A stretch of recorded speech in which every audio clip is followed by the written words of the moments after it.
but we're getting into a conversation around the youth perspective on dialogue, and it's something we've talked about now with our previous guest, and we want to now discuss it with Lucy Atemo. She's the Vice Secretary for the KANU Youth Congress, and we're discussing, yes, dialogue, yay, nay. But before that, welcome to studio. Thank you very much. It's so good to have you. Before anything else, Jano has a quote for you. Yes, I do. Today's quote is by none other than Nelson Madiba Mandela, and 20 years ago, he said something. He said in his speech, "Poverty and inequality have to rank alongside slavery and apartheid as social evils." Poverty and inequality have to rank alongside slavery and apartheid as social evils. Do you agree? Yes, I do. I feel like, to some extent, poverty makes one, I really don't want to say lesser of a person, but to some extent it tears you away from the dignity of existence in a particular setup or social area. So it is equally a social injustice on its own, and it's a scourge that I feel that should be handled urgently, if not very soon. Yeah. That's good. Yeah, it does. It's indignifying. Yeah, it is. Very. So you're right, and it just takes away, your ability to know that you can compete like everyone else, because you feel lesser than. Yeah. Same thing as slavery. Yes. Right. It's the same thing that slavery has basically done. It just strips you of your dignity. Yeah. And just turns you into something that can be used. Yeah, and you're apartheid. Easily gullible. Yeah. It's an erasure. Apartheid as well. You're set apart. You don't deserve what other people deserve. You're less of a human being. Atemo, you are in the KANU Youth Congress, right? Yes. Youth. How old are you? I am 23 years old. 23. Yeah. How long have you been in KANU? Currently 1.5 years. Yeah. I joined KANU while in campus. That is in my 3rd year, while I was studying law at the University of Nairobi. So I joined the KANU Campus League as their legal officer. Yeah. Why KANU? I feel KANU is the right party for any particular young person out there, because it gives you a platform not only to grow but empowers you as a youthful leader. I am a testament of what the party can do or has done for me.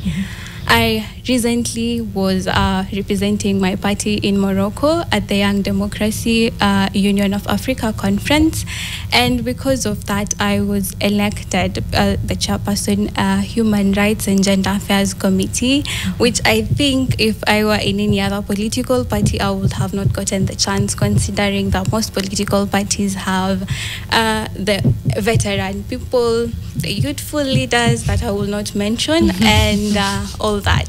So for me, KANU has been more than home, and the fact that they expose you and empower you to your full potential is the reason as to why I felt that this is the place I am going to build myself. Yeah. Can I ask you, Atemo? You said it was it was in the university. Yeah. Are there other political parties that have campus leads? Yeah, it was campus league. Yeah. KANU was the first political party to come up with a campus league. Okay. So it was the genesis of the campus caucuses, and all the other parties followed. Okay. As usual, we are the mother party, so not to brag, but we set the pace and others follow. You lead where others follow. Exactly. I may be jumping ahead, but I wanted to ask you, a lot of people might feel like young people in a political party are perhaps the mouthpiece of the older politicians. Okay. Like you're there to just let people know we have youth representation, even though we have some of the smartest, most vocal young people in Kenya, on the continent, in fact in the world, I think. But how do you then assert your own independence? You're like, I'm not here to be somebody's mouthpiece as Atemo. I'm not here because somebody older has said, go and say these things for me. But how are you able to then stand for yourself and say, nope, these are my ideas? I think I'm really independent to the point that I don't think I will really do something because you have told me to do. I believe I have a mindset of my own, and particularly for KANU, we are told to go here and represent the party. So whatever you say is your own, but a representation of the larger party. And the older generation in our party, the older generation is supposed to give you guidance and not to feed you or tell you this is what you're going to do, because the most they can do is give you water. The way you give water to a cow, you will not force the cow to drink the water. It's up to you, because there are many people out there who are as young as I am, who probably have this platform but do not know how to use it. Or if they're given the platform and they're told, go and say this, I don't think I will deliver it as perfectly as I would have naturally as I am doing right now. Right. Because what was I supposed to say? Remembering the script. Yeah, what was my chairperson, what did he tell me to say? What was that line? What was the position of the party in this matter? So I think that is I don't have the best word to describe it, but I feel the only way to grow the youthful population in politics is to allow them to have an independent mindset, allow them to align their own ideologies to the party's ideologies or policies, and in turn work with their own ways, because the millennial way of working through politics is not the same way we would work as the youth. So when given an opportunity as the Gen Z, what new ideas are we bringing to the party? Right. We are not scrapping off what was there, but we're just adding on what we have, because we come with the fresh ideas. Legally, we are told we have the senior council and the junior council. So the senior council have experience, but we have the new knowledge, because we have been exposed to research that has undergone the latest research and all that. So in this case, we come with new blood. So if you're in a political party and you're being told, please say this, then you're in the wrong place. Yeah. I like Well that. said. You said something about, yes, it's not coming to take away, it's to build on and add on. Exactly. Specifically with KANU, I worry about what the foundation is that we are adding on to, because it's one of Kenya's oldest parties, if not the oldest. Also was the ruling party for a good number of years under President Moi, under an oppressive regime. So And Kenyatta. Oh gosh, I'd forgotten. Yes. So all of that is the foundation for KANU that we're building upon. That's problematic, is it not? It is. But one thing we have to acknowledge, if we fail to learn from history, then we are doomed to repeat it. So in this case, we understand that we have a particular history that we cannot run away from. And this history tells back to specific people that are currently out of the party. We have the former Prime Minister, we have the current president. These are people who I wouldn't say were part of the roots, but were in the past that we as the youth do not associate with currently. We come as a new fold with new ideas, which is part of the rebranding of the party. Because in as much as things happened, we acknowledge, but then we have to learn from what happened to move. We have the promulgation of the new constitution that was a new dawn for this country. So with that, we have a systemic change in each and every institution that we have in the country. So KANU is not an exception. KANU is a home for the youth with vibrant ideas, and we are building or carving transformational leaders out here, not the same that we had in the past. Yeah. Right. So then one would wonder, why not start something new as well? Why not build something with these fresh ideals that is more in line with the new constitution and the new way of doing things, as opposed to building on something that's already existing? Like I said, we have institutional change. So institutional change and rebranding comes in different ways. It does not come with a change of name. It does not come with a change of, but it comes with a change of ideas. It comes with a change of faces. It comes with a change or acknowledgement of the constitution, because I believe if you look at our party leader, his Honorable Gideon Moi, he has a proven track record of 0 corrupt cases. I don't know if you've had any. Please, I stand corrected or guided. We have a very if you look at the leadership system right now, we have a youthful leader, we have the youngest executive director. He's 30 something of age. He's a youth.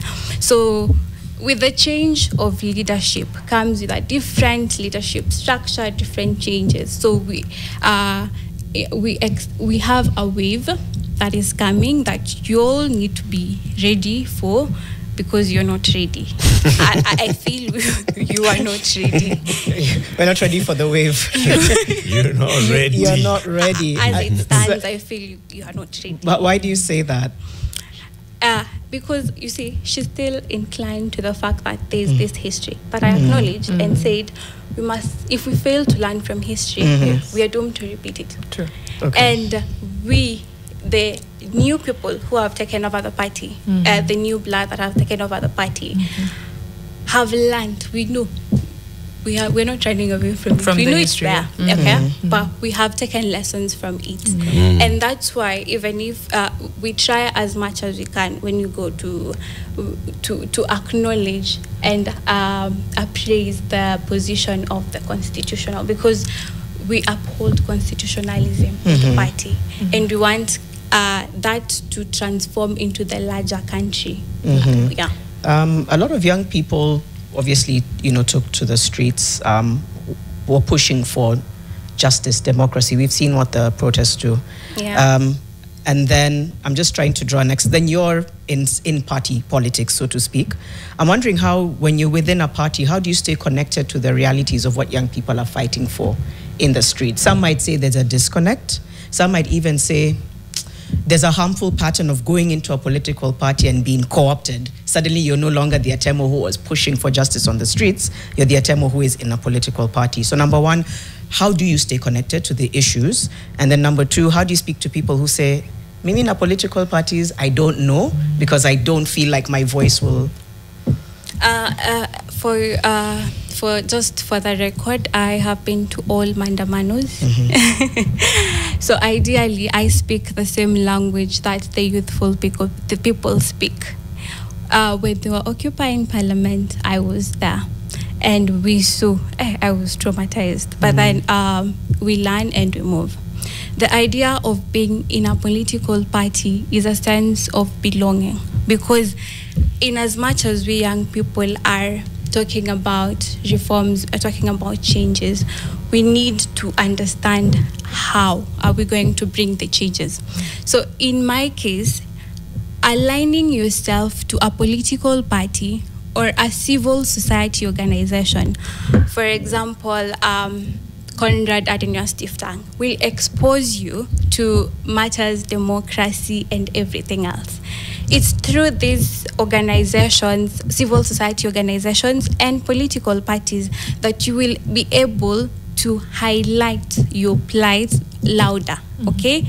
But if my only weapon is my phone, which is okay, because we cannot all be the kingmakers and trailblazers and all that. But at the end of the day, you have to align yourself to a particular policy that aligns with you, okay? Yes. So for me, the policies that align with me are in KANU. So if you're in a political party that does not speak of the matters affecting the youth currently, I don't see why you're supposed to be there. Right. If you're in a political party that does not recognize that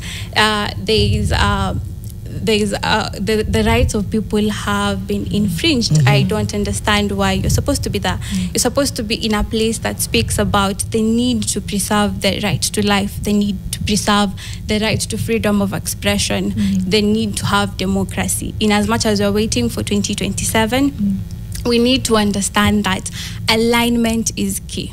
True. You cannot talk about being part of a revolution when you are not aligned to a particular anything. And I wanted to just dive into that a little bit and figure out which of KANU's ideologies speak to you currently as a young person. Which of KANU's ideologies speak to you? Sustainability, economic sustainability. I'd go deep into the current situation whereby we are in a regime that is overtaxing the common mwananchi. Well, besides taxing, I feel the disease that is disturbing most of us is unemployment or underemployment. So in this case, how are we going to deal with unemployment or underemployment? So in KANU, we advocate for industrialization over taxation, because in this case, when we embrace industrialization, we are able to create jobs for a number of people. We are able to deal with the problem of housing, because it all starts from the nitty-gritties, the small details. So if we deal with the problem from the budding stage, which is unemployment, it becomes so simple to deal with the broader problems that are facing Kenya, because we cannot sustain a country through taxation. That's nearly impossible. It's forcing returns from somewhere that are not, which is a little demeaning, and most Kenyans will keep on singing the same song. Economy imekuwa mbaya, I cannot afford this and that. But when we have created industries, we create employment, we use the available raw materials, promote the agricultural sector, and we are able to synchronize all the sectors into one to come up with an amicable, sustainable, and long-lasting solution. I want to ask you what you think as the youth leaders of KANU about the current situation and how we move from where we are at. But I also wanted to throw in a comment that the whole idea of youth in leadership of political parties is a good thing, and it's not a new thing even, right? The leaders that we saw coming to the helm of KANU started as young. Mwai Kibaki was an executive officer of KANU in his 20s and late 20s and all. Even broadly, you'll find that people join political parties and they work and rise through the ranks of political parties over many years. I was just picking one example. Nicolas Sarkozy was the president of France, right? In 2017, serving until 2012. At the time when he was becoming the president of France, actually not in 2007, he was 52 years old. But this guy joined the party that rose, in whose ranks he rose to become president at the age of 20. So between 20 and 52, he was in the same body of political, they were changing names, but it was the same, kind of party. But he was rising through the ranks at some point, becoming mayor of this party, becoming an official of the party, coming to lead the party, coming to be, president through the party, and so on and so forth. So it's a structured way in which a party then inculcates and nurtures a young person. But as youth of KANU, what do you say? Are we at a crossroads? There are leaders who've said we are at a crossroads. There's another word that's been used. I forget the word. But yeah, we are at this point, an influx. And we need dialogue. Yeah, we are at an influx. And we need to determine the way forward. What do the youth of KANU feel? Inflection point. Inflection point. Yes, Inflection point, yes. Dialogue is not the way forward. The way forward is a working system. What is a working system? A working system is a system where health is accessible and affordable, because in the Constitution we are required to access to the highest sustainable level of health. We need a proper employment for people, because that is the biggest disease. How many dialogues have we had before? How many people have we had talking about dialogue?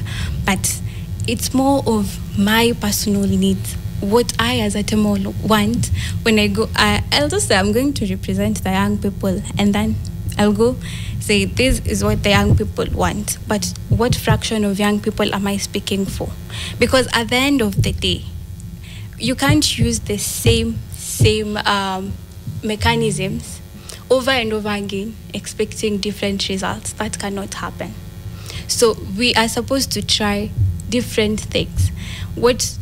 Listen to what the young people want. The young people do not want dialogue. That is an idea or a fallacy that has been created by people in power so that they can continue being in power. The young people want things to run, and things running is them seeing transformative and progressive change, not you forcing houses on people who can barely accommodate meals in that house. Because I feel a house is, I can be in my house in Kawangware and I'm very comfortable. And someone is in the house in Karen and is very comfortable. So my comfort comfort is actually very relative. So you imposing a house on me in the name of affordable housing when I don't have something to eat is questionable. You imposing taxes on me when I barely have a pay slip, for you to continue taxing it is disheartening. Because I, as a Kenyan, why am I working for the government?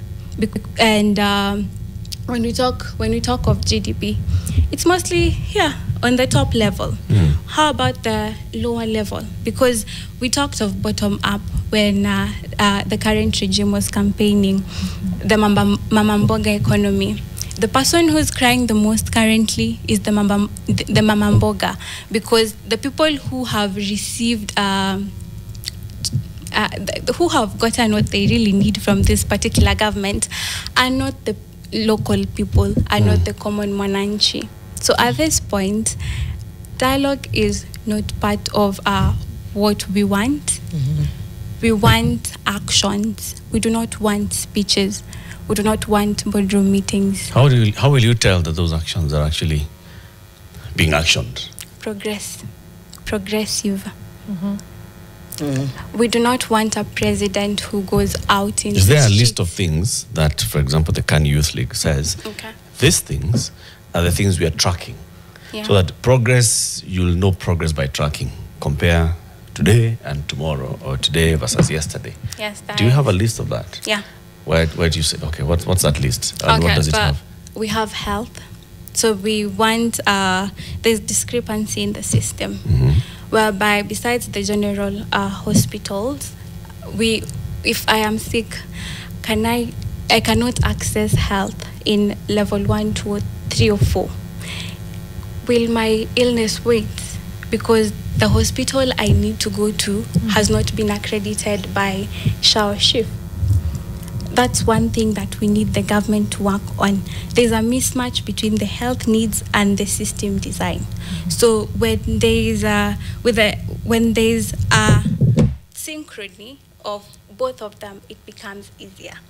We want the government to look into the employment sector. See how we can employ the unemployed youth, because I think youths make 75% of the population, and we have graduated from university. I am a university graduate. I am jobless. As it stands, I am jobless. We have this, okay, let me say 80% of the people my age do not have anything to do.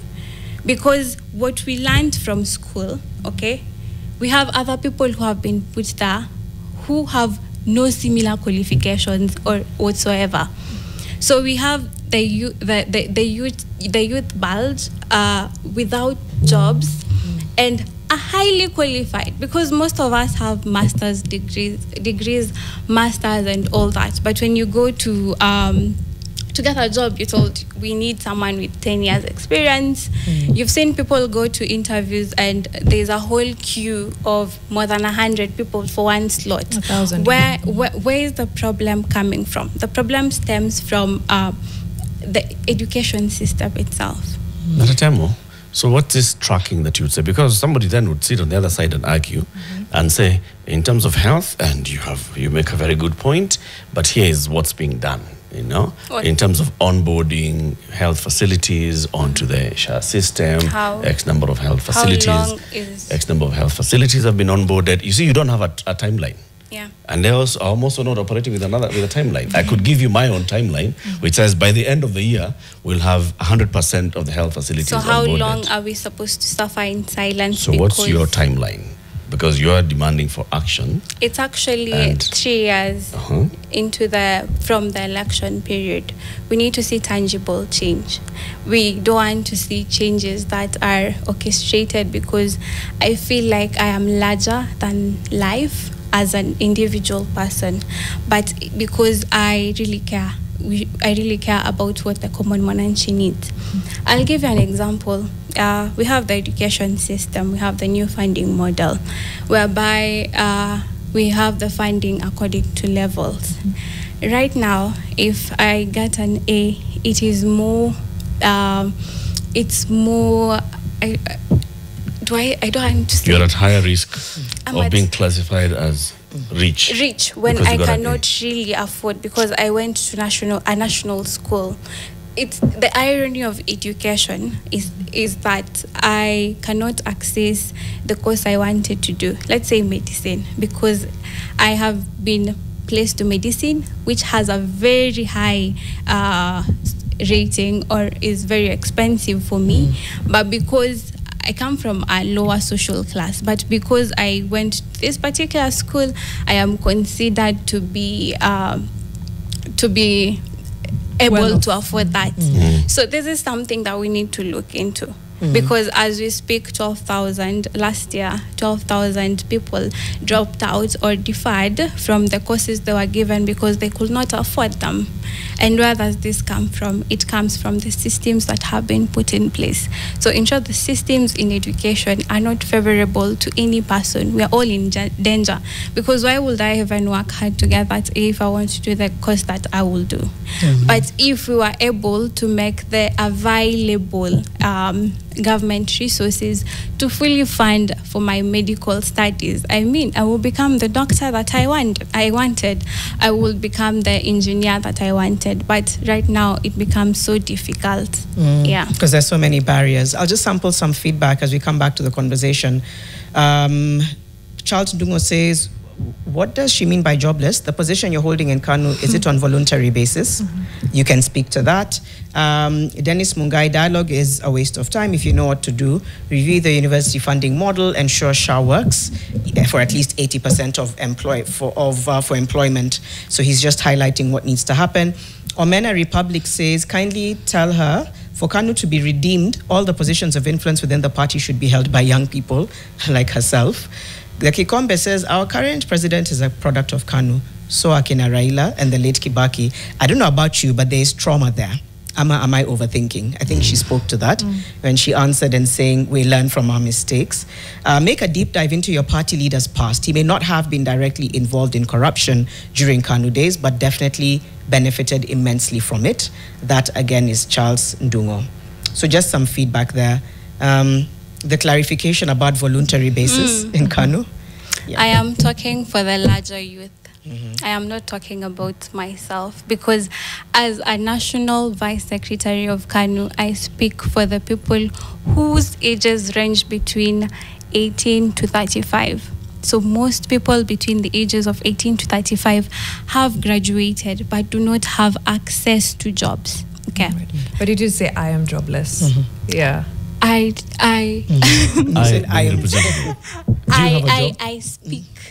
speak for the larger populace. Okay? I speak for the larger populace. Like Maya Angelou speaks. And she speaks. You know what says, why don't we want dialogue, or why do we want dialogue? There must be a listing of priorities. Youth employment or not depends on the opportunities available. Youth employment must not mean the employment of those in service. Retirement age must be enforced. I want to just build onto this. Yes, unemployment is a problem, but what is it as a result of? It's as a result of an economy that is not able to absorb the number of people who are getting into the youth, into the market. So what is the solution that you have discussed at the leadership of KANU that says, we don't want dialogue, do the A, B, C, D to grow the economy to this level, to this percentage. Our economy is growing between 4 and 5% every year. To what percentage should our economy be growing so that then we can create opportunities for I had mentioned earlier, we need to create industries that we are going to provide a balance, or are going to give opportunities for all people from different sectors. Because you see, when industrialization takes up, we have the agricultural sector, we have the transport sector, we have different sectors coming together, and we have the normal person who does the 1-2 in the industries. And then we have also we need to have private sector involvement in development and not public sector.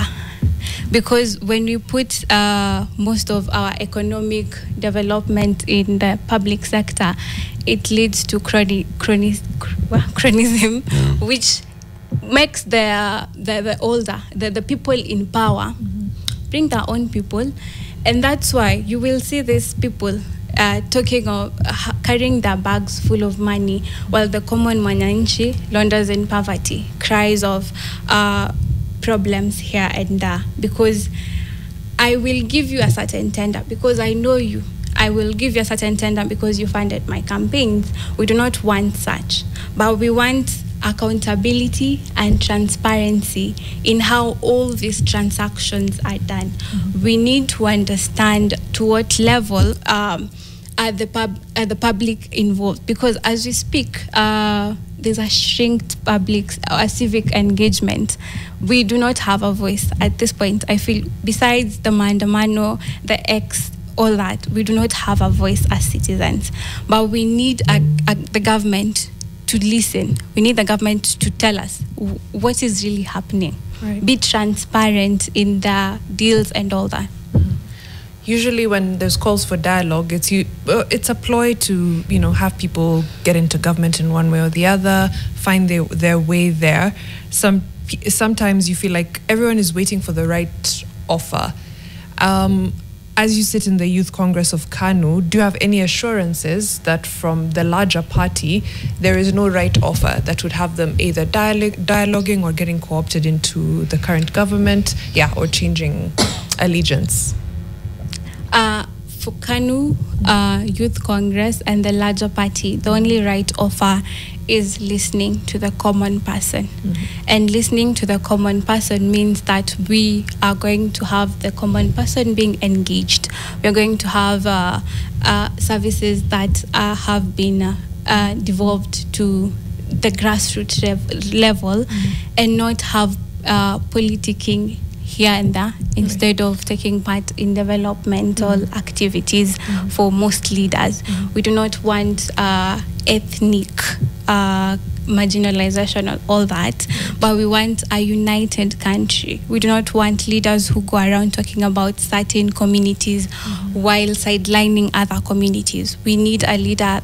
We need our leaders to talk of one country, one citizenry, because as a Kenyan, it's so hurtful to hear that the president says that we are terrorists because we are going to the streets, and we should be shot at the foot. And it's so interesting because my people, the young people, are very resilient. I love these people because they're the same people who showed up with AI photos of people in wheelchairs going to vote in 2027, meaning we have the same end game. Right. Whether with our right or left foot or without, we will still make it to the ballot. Right. So to your point, I'm thinking through every previous broad-based government, whatever, has had those things in line. They say, you know what, economic empowerment, we're going to have everyone at the table. We're going to, Eric knows what they usually say in the BBIs. All those 10 things. Yeah, all those 10 steps, and they sound very similar to some of the things you've said, right?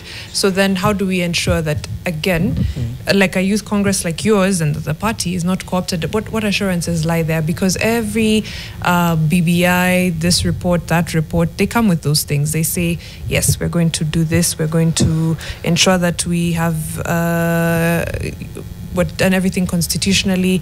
We're going to ensure that economic empowerment is a thing.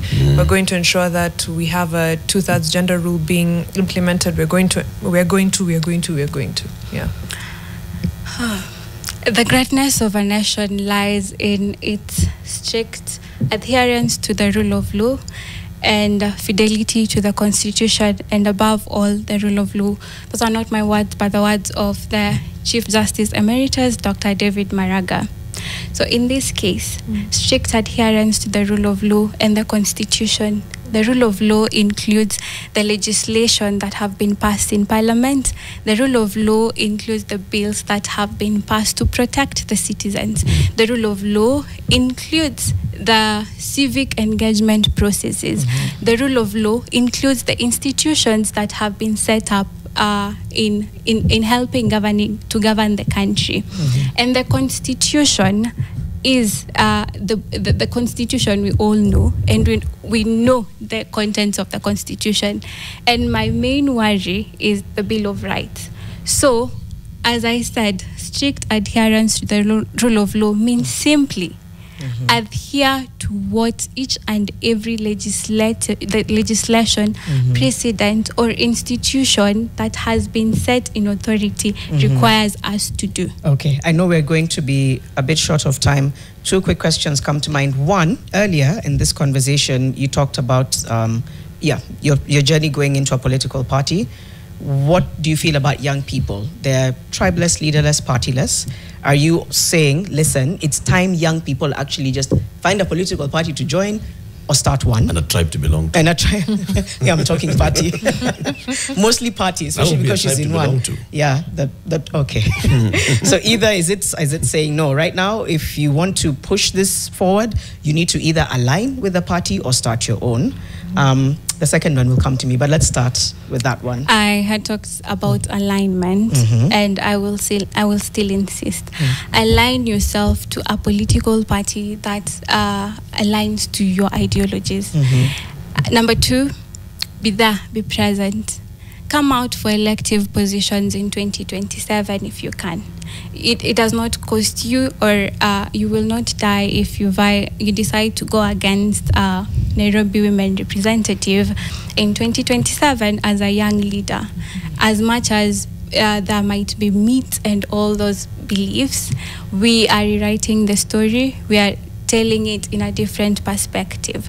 So it is us to take the change, and the change is not just on X. The change is not out there, but the change is on aligning yourself to a particular political party. But if you feel like you don't want to come outwardly and say, I am a member of this particular political party, please align yourself to civil society organizations. And I have given an example of Conrad at University of Tang that really empowers young people into going out there and pushing the agenda, as long as it promotes democracy.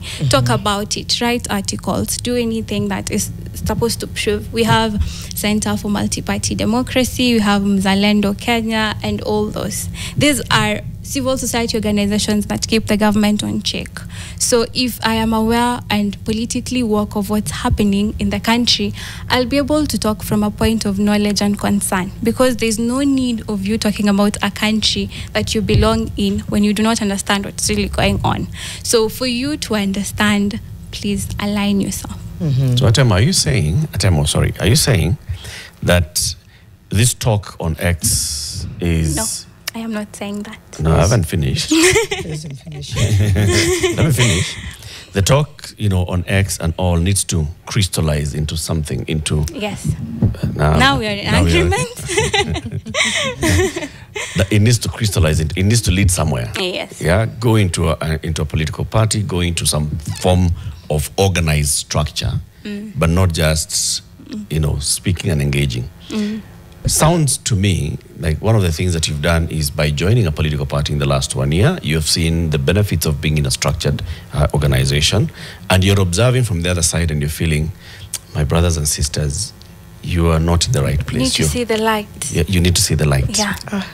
Now the light. Is it many? Is it many, in your opinion, that are still in the wilderness? Yes. most of us are still in the wilderness, because you see, most of us believe aligning yourself to a certain political party now makes you, like you had earlier said, it makes you have the ideas of the people who were there initially. But the reality on the ground is political parties open your mind. Political parties help you see outside the scope of what you're just saying. Okay, they help you. You don't have to join the veteran political parties in Kenya. You do not have to join the political parties with the who's and who's, but you can just wake up one day and decide to be an independent, to create your own political party. Go to the registrar of political parties and align your political party to that and move. Because at the end of the day, I will not go to the ballot as a Temo. I will go to the ballot with the political party. But then, if you observe from the conversations, many do not want to align, many do not want to engage, many do not want to do this. There's no, you know, it immediately something comes up of this nature. It's lack no, of trust, because of Lack of trust. It's the same thing to the dialogue. It's no because of lack of trust and all, yeah? But now, how do you convince your fellow youth that this is, we can actually achieve much more, we can go much farther if we organized? What would it take for you, because now you're a leader, to convince others to see this light that you saw a year ago? Organization comes with prayer planning. I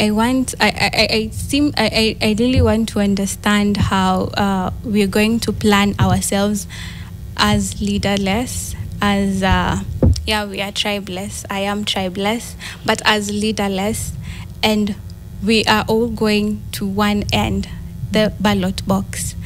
So at the end of it all, we are looking towards the same goal. The goal is probably electing someone. This someone is allied to a political party. So my point is, in as much as you have lack of trust, we all want each and every one of us to take part and exercise their democratic right of voting. When you're voting, will you talk about lack of trust because he or she is allied to a political party? Of course not, you will not. But because you feel like this person pushes the agenda that works well for you, then you will vote for that particular person. It's similar to the fact that comes to joining a political party. And it's really open. It's open to all. You might not trust me as an individual, but you love what I do. You're free to join what I do. You feel that our Jukwaa talks in, let's say, like the last one that we had in Machakos was very impactful to you, and you felt like there's a political party that I can align myself with. Then you're free to join this particular political party. Yeah. Okay. We are at time, just like that. Just before we say goodbye, let's take a look at who is coming up next. I feel like I'm about to read the wrong poster. There are two. Oh, there are two. There are two Okay, so I wasn't doing conversations so coming up. badly. Yes. Right. Propel a private sector-led approach to skills development in Kenya. And then there's skilling the youth with soft skills. So it's all about skilling, upskilling, different skills. I think that's important, especially because there's a 2-month holiday for people of a certain education system, July and August. So keep young people busy, but the options, I think, are also really great. Hey, hello, summer. Thank you so much for joining us. Thank you so much, Atemo Lucy, who is the Vice Secretary of the KANU Youth Congress, and of course to our guests who have been Mule Masau and of course Dr. Ekuru Aukot. Thank you for watching, spending the morning with us. We do appreciate you. We'll be back here 6 to 10 a.m. Hashtag is Fixing the Nation NTV. Continue chatting us, okay? The conversation continues. We'll just keep updating and of course engaging with you throughout the day. Tupatane kesho. We'll be very ready for what? Tuesday. At Yaseli and Claudia. Wako pale Vibe Shift on 96.3 Nation FM. Alafu on NTV tuko na Mwekali, of course, na Willy Lubembe.